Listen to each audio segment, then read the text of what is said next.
Presented by माँ Durga music. ये टुटवा के मम्मी कतो गेली निकलू बाहर बजर खसवा आई तोरा मुंह के नहीं फोड़ देलियो तब रौबो एने के ले खिसियाल छियै अरे कोरिया बा अपन बहुत तीत लगी हाउ आ दोसर के बहुत मीठ लगी हो ले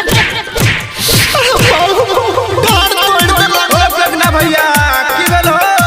भौजी भोरे भोरे बेला लेके किया ले रहल हो ले तो तू सुने ले अनिल यादव। एगो छौरी के दलिया मिठाई मौगी बेलना से करैया पिटाई एगो छौरी के दलिया मिठाई मौगी बेलना से करैया पिटाई नहीं सुनैया बात खाली मारैया लात मांगी खाना दैया धमकाई मौगी बेलना से करैया पिटाई मौगी बेलना से करैया पिटाई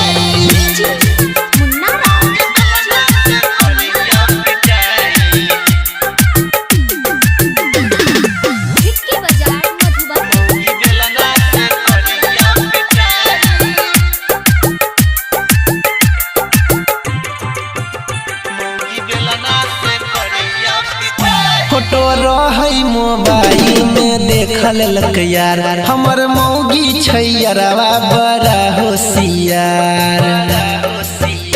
फोटो रहै मोबाइल में देखल लक यार हमर मौगी छैयरवा बड़ा होशियार केलक कोनो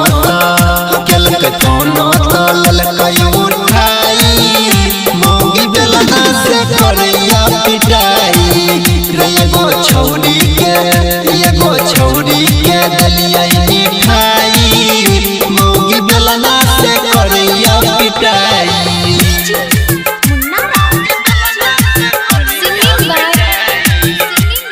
अनिल यादव।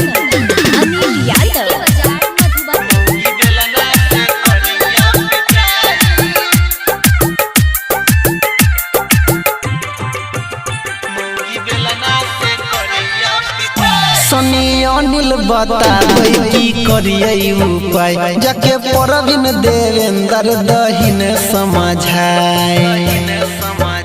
सनी अनिल बताबै में कोनो उपाय जाके परवीन देवेंद्र दहि तू समझाय नहीं तो नहीं रासा भाई के बोलाई मौगी बेलना से करैया पिटाई एगो छौरी के दलिया मिठाई